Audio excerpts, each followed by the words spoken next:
ياسين والقرآن الحكيم إنك لمن المرسلين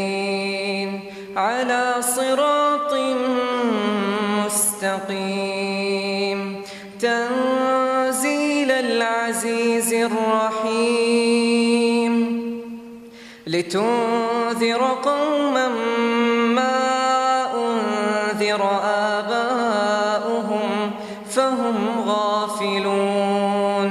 لقد حق القول على أكثرهم فهم لا يؤمنون إنا جعلنا في أعناقهم أغلالا فهي إلى الأذقان فهم مقمحون وجعلنا من بين أيديهم سدا ومن خلفهم سدا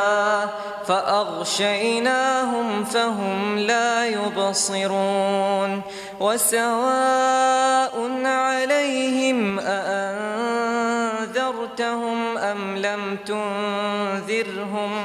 أم لم تنذرهم لا يؤمنون إنما تنذر من اتبع الذكر وخشي الرحمن بالغيب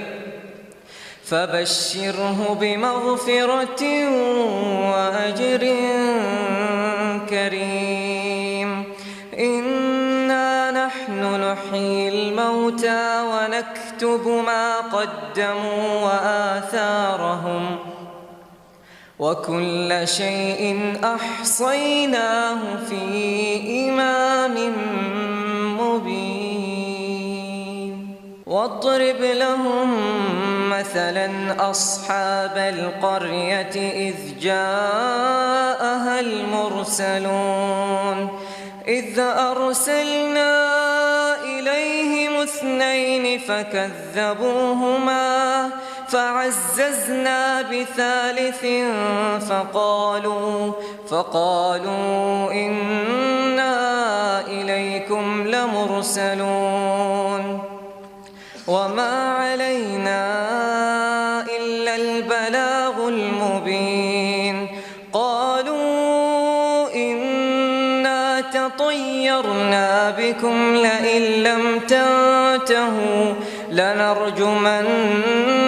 وليمسنكم منا